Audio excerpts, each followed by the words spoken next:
Hello friends, welcome to this video.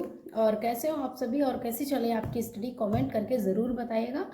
तो जैसे कि आप सबकी बहुत ज़्यादा डिमांड रही डेली स्टडी टारगेट की, तो आज से यानी कि 4 सितंबर से आपका डेली स्टडी टारगेट शुरू कर रही हूँ। और जो इम्पॉर्टेंट टॉपिक हैं, जो बहुत ही मोस्ट इम्पॉर्टेंट टॉपिक हैं, उनको ही रखा है। और आप अपने अकॉर्डिंग भी इम्पॉर्टेंट टॉपिक इंक्लूड कर सकते हैं डेली स्टडी टारगेट में, ठीक है। और इसके साथ में जो स्टडी टारगेट मैंने दिया है उसके अलावा भी आपको घटना चक्र पूर्वावलोकन करते हुए चलना है, यानी कि PYQs उसके साथ में करते हुए चलना है। तो डेली स्टडी टारगेट बताने से पहले मैं आपको सोर्स बता दूं, ठीक है। अभी तक आपके पास जो सोर्स अवेलेबल हैं उन्हीं को यूज़ करना है, उन्हीं से आपको इन टॉपिक्स को तैयार करना है। जैसे कि आप लोग कंफ्यूज होंगे कि मैं किसी भी बुक्स को सजेस्ट कर दूं, अब वो आपके पास नहीं होगी तो आप कंफ्यूज होंगे। तो सबसे पहले तो ये जान लीजिए कि बुक कोई भी है, सभी बुक्स अच्छी होती हैं, ठीक है। आपको बस तरीका आना चाहिए उनको पढ़ने का। तो सबसे पहले ये जान लीजिए सभी बुक्स अच्छी होती हैं, बस उनको पढ़ने का सही तरीका हमें पता होना चाहिए। उनको किस तरह से हम अपनी एग्ज़ाम के अकॉर्डिंग, अपने सिलेबस के अकॉर्डिंग उनको हम किस तरह से यूज कर सकते हैं, वो तरीका हमें आना चाहिए। सभी बुक्स अच्छी होती हैं बट उन सभी को यूज़ नहीं करना है, हमें एक सब्जेक्ट के लिए एक ही बुक यूज़ करना है। तो आज के स्टडी टारगेट में प्राचीन भारतीय इतिहास के टॉपिक को कंप्लीट करेंगे। तो उसके लिए आपके पास परीक्षावाड़ी अगर है तो आप उसे कंप्लीट करिएगा। दृष्टि क्विक बुक है, उससे आप कंप्लीट कर सकते हैं। सभी को नहीं, बस एक ही सोर्स को फॉलो कर सकते हैं। या आपके पास लूसेंट की बुक है, वहाँ से भी आप कवर कर सकते हैं। अच्छा खासा कंटेंट वन लाइनर जो किरण पब्लिकेशन की बुक है उसमें भी दिया गया है। तो ठीक है, आप इनमें से किसी भी एक सोर्स को फॉलो कर सकते हैं। या आपके पास जो कहीं से भी आपने कोचिंग के नोट्स परचेज किए हैं उनसे भी आप कंप्लीट कर सकते हैं। स्टडी टारगेट स्टार्ट करने से पहले कुछ आपके इम्पोर्टेंट कमेंट्स हैं, उनको ले लेती हूँ, उसके बाद हम स्टडी टारगेट डिस्कस करेंगे। तो सबसे पहला कमेंट है, पेट के एग्ज़ाम पर फोकस करूं या मैं LT पे फोकस करूं, और मैथ मेरी बहुत वीक है। मैं यहाँ पर किसी का नाम नहीं लूँगी, लेकिन आप कमेंट के माध्यम से आप समझ जाइएगा कि मैं आपका ही कमेंट रीड कर रही हूँ। तो देखिए, अभी LT के एग्ज़ाम में बहुत ही ज़्यादा समय है और आपको मेरे अकॉर्डिंग आपको पेट का एग्ज़ाम देना चाहिए, क्योंकि पेट का एग्ज़ाम क्वालिफाई होने से आपके पास कई सारी वैकेंसियों के लिए रास्ते खुल जाएंगे। बहुत सारी वैकेंसियों के लिए आप एलिजिबल हो जाएंगे अगर आप पेट का एग्ज़ाम क्वालिफाई कर लेते हैं। तो रही बात मैथ वीक होने की, तो देखिए आप मैथ अगर वीक है तो आप दूसरे सब्जेक्ट में अच्छा परफॉर्मेंस करके आप पेट एग्ज़ाम को क्वालिफाई कर सकते हैं। और ये भी ज़रूरी नहीं है कि मैथ आपकी अगर वीक है तो बहुत ही टफ क्वेश्चन आए मैथ के। तो आयोग के ऊपर डिपेंड करता है, आयोग कभी कभार इतने इजी क्वेश्चन पूछ लेता है, कभी कभार बहुत ही टफ क्वेश्चन पूछ लेता है। तो हमेशा ही टफ क्वेश्चन नहीं आते हैं, कुछ इजी क्वेश्चन ऐसे आते हैं जो आप आसानी से सॉल्व कर सकते हैं मैथ में। तो मेरे अकॉर्डिंग आपको एग्ज़ाम ज़रूर देना चाहिए, क्योंकि आपके पास बहुत सारे अवसर तैयार हो जाएंगे अगर आप पेट का एग्ज़ाम क्वालिफाई कर लेते हैं। इसके बाद नेगेटिव मार्क्स के बारे में बात करेंगे। देखिए, PCS प्रीलिम्स 2025 के लिए नेगेटिव मार्क्स से कैसे बचें, तो उसके लिए आपको अपना सिलेबस इतना अच्छे से तैयार करना है, इतना स्ट्रॉन्ग कर लेना है, कंटेंट को इतनी बार रिवीजन करना है कि आपको गलतियां करने से आप बचें, ठीक है। तो नेगेटिव मार्क्स के से बचने का एक ही तरीका है, रिवीजन। जितना ज़्यादा रिवीजन करेंगे उतना ही कन्फ्यूज़न कम होगा, और कन्फ्यूज़न नहीं होने से आपकी एक्यूरेसी बढ़ेगी और बहुत ज़्यादा क्वेश्चन सही ही होंगे, गलत नहीं होंगे। और 50% आपको अगर ऐसा लगता है कि ये क्वेश्चन सही है, वो अनकॉन्शियस माइंड हमारा जो फर्स्ट टाइम क्वेश्चन को रीड करने के बाद डायरेक्ट आंसर पर पहुंचता है, और आप 50% श्योर होते हैं कि यह आंसर सही है, तो उसको भी आपको अटेम्प्ट करना चाहिए। और रही बात कितने क्वेश्चन, जब नेगेटिव मार्क्स की बात आती है तो मन में एक और सवाल आता है कि कितने क्वेश्चन हम सही करें जो हम सेफ स्कोर में रहें। तो देखिए मेरे अकॉर्डिंग आपको 100 प्रश्न एकदम श्योर होने चाहिए, यानी कि आप जो 100 क्वेश्चन ऐसे अटेम्प्ट करें कि वो बिल्कुल 100% सही हैं, ठीक है। उसके अलावा 10 क्वेश्चन के लिए आप चांस ले सकते हैं। 10 क्वेश्चन के लिए आप 50% आपको लगता है, आपका अनकॉन्शियस माइंड ये कहता है कि ये क्वेश्चन सही है, ये क्वेश्चन पढ़ा और डायरेक्ट उस पर आंसर पर हम पहुंच जाते हैं फर्स्ट साइट में ही। पहली बार क्वेश्चन पढ़ा और जिस आंसर पर हमारा अनकॉन्शियस माइंड श्योर होता है तो उस क्वेश्चन को हमें सॉल्व करना चाहिए। और तो अगर आप 10 अंकों की बढ़त बनाकर चलेंगे तो आप बहुत ही सेफ स्कोर में रहेंगे और आपको प्रीलिम्स एग्ज़ाम देने के बाद जस्ट आप मेंस की तैयारी में लग जाएंगे। अगर आप 10 अंकों की बढ़त बनाकर नहीं चलते हैं और आप बॉर्डर लाइन पर होते हैं तो बहुत ज़्यादा कन्फ्यूज़न होता है, डाउट होता है कि हम मेंस की तैयारी करें या ना करें। और जब तक रिज़ल्ट आता है तब तक मेंस के लिए समय नहीं रहता है। तो इसलिए आप इतना ज़्यादा रिवीजन करें, इतना ज़्यादा रिवीजन करें कि आप 100 क्वेश्चन को एकदम श्योर अटेम्प्ट करें कि 100 क्वेश्चन आपके 100% सही हैं। उसके बाद आप 10 अंकों की बढ़त बनाकर चलेंगे तो आप मेंस को स्टार्ट करने में आपको सोचना नहीं पड़ेगा, आप कंफ्यूजन नहीं होगा रिज़ल्ट के, यानी कि प्रीलिम्स के रिज़ल्ट की आपको वेट नहीं करना पड़ेगा। तो इसलिए 10 अंकों की मेरे हिसाब से बढ़त बनाकर चलें। और तो इसलिए आपको 100 प्रश्न एकदम श्योर सही करने हैं और 10 प्रश्नों के लिए आपको चांस लेना है, यानी कि 10 प्रश्न आपको बढ़त बनाकर चलनी है। 10 क्वेश्चंस को आपको 50% का चांस लेकर आपको सॉल्व करना है। तो इस तरह आप 110 क्वेश्चन का टारगेट लेकर चलेंगे तब आप प्रीलिम्स की कट ऑफ क्लियर कर पाएंगे, क्योंकि प्रीलिम्स के रिज़ल्ट का वेट आपको नहीं करना है, बॉर्डर लाइन पे नहीं रहना है। आप अपने हिसाब से बढ़त बनाकर ही चलेंगे तभी आप एग्ज़ाम के लिए प्रिपेयर हैं बिल्कुल अच्छे से, और प्रीलिम्स के बाद जस्ट आप मेंस की तैयारी में लग जाएंगे। नेगेटिव मार्किंग से बचने का सिर्फ एक ही तरीका है कि ज़्यादा से ज़्यादा रिवीजन करें और गलत क्वेश्चन अटेम्प्ट नहीं करें, ठीक है।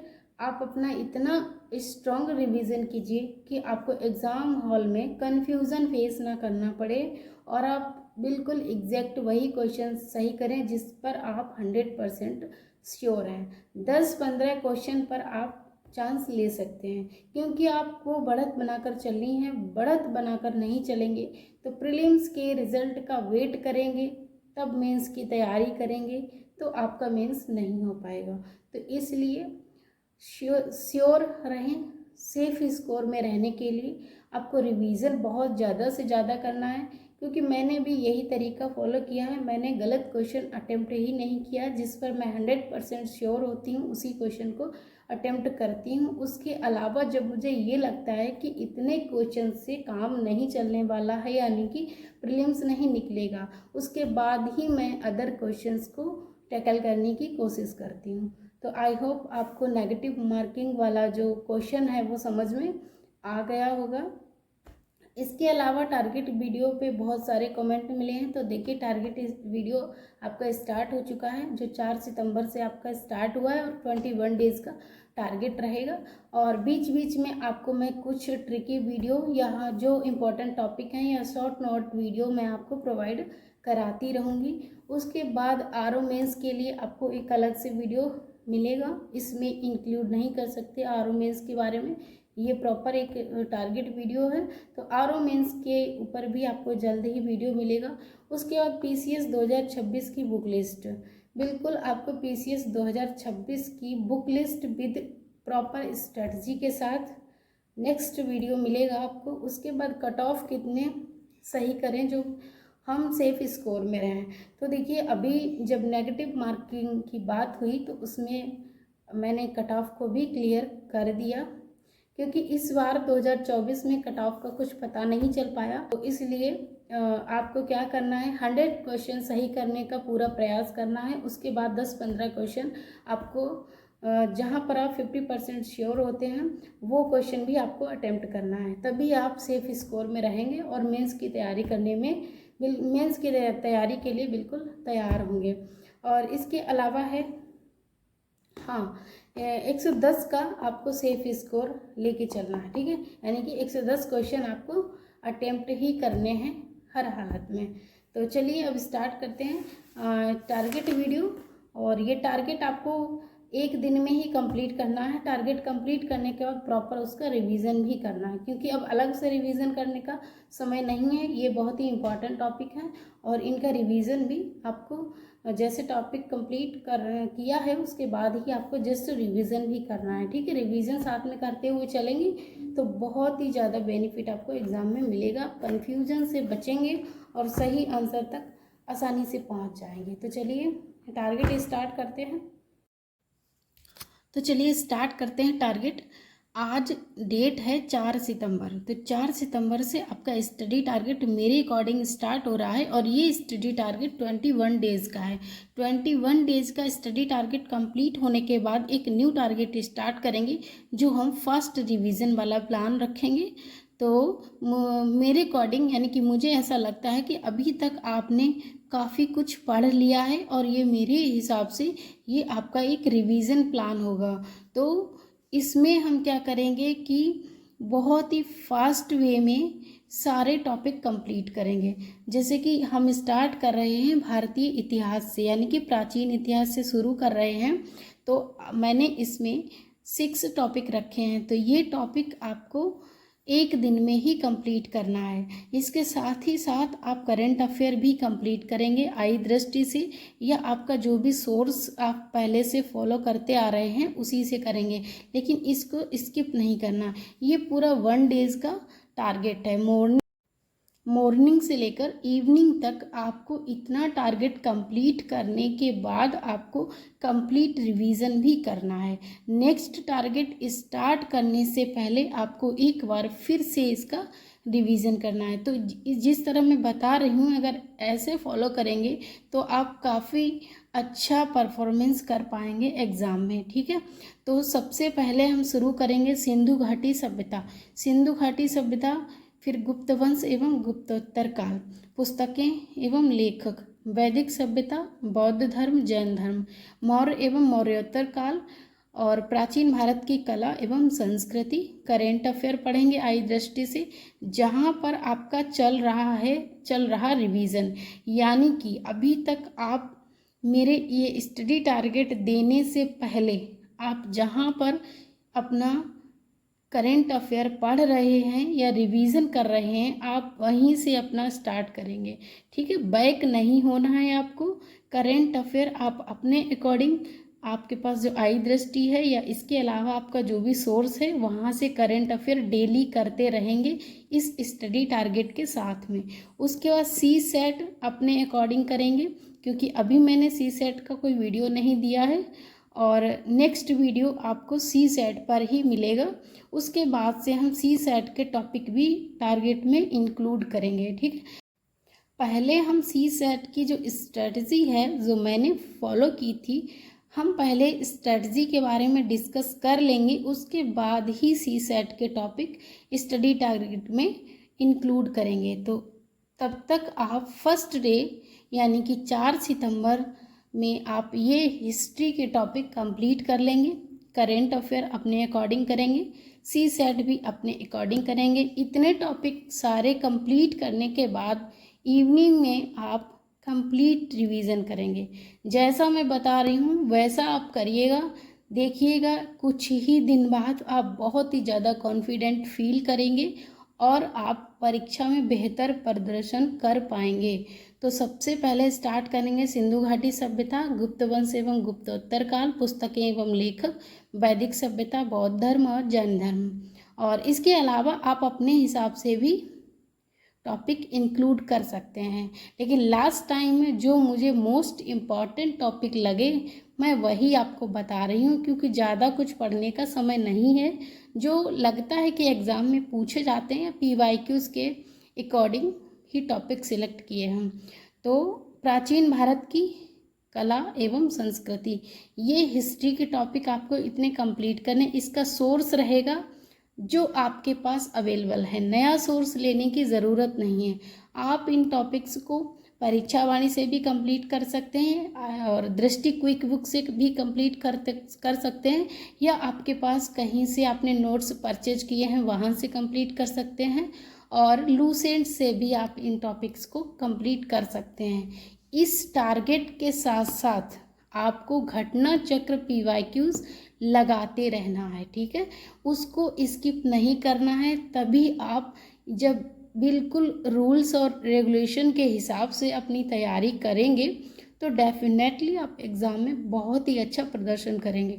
तो इन टॉपिक्स को कंप्लीट करने के साथ साथ आप अपने अकॉर्डिंग घटना चक्र को भी साथ में पढ़ते चलें। स्पीड इतनी रखें कि ये सारे टॉपिक कंप्लीट होने के बाद आपके पास कंप्लीट रिवीजन के लिए भी समय बचे और घटना चक्र को भी पढ़ने का समय बचे। तो स्पीड आपको इतनी फास्ट रखनी है कि ये टारगेट कंप्लीट होने के बाद कंप्लीट रिवीजन भी हो जाए और घटना चक्र को भी अच्छे से, PYQs को अच्छे से लगाते हुए चलें। तो बस इतना ही टारगेट था। 4 सितंबर के दिन आपको इतना टारगेट कंप्लीट कर लेना है। नेक्स्ट 5 सितंबर को आपको डे 2 टारगेट मिलेगा। मैं नाइट में वीडियो शूट करूँगी और मॉर्निंग में ही आपको जल्द ही मिल जाएगा। तो आप अपने अकॉर्डिंग जितना जल्दी हो सके अपना टारगेट स्टार्ट कर लेना और शाम तक आपको कंप्लीट भी करना है। All the best.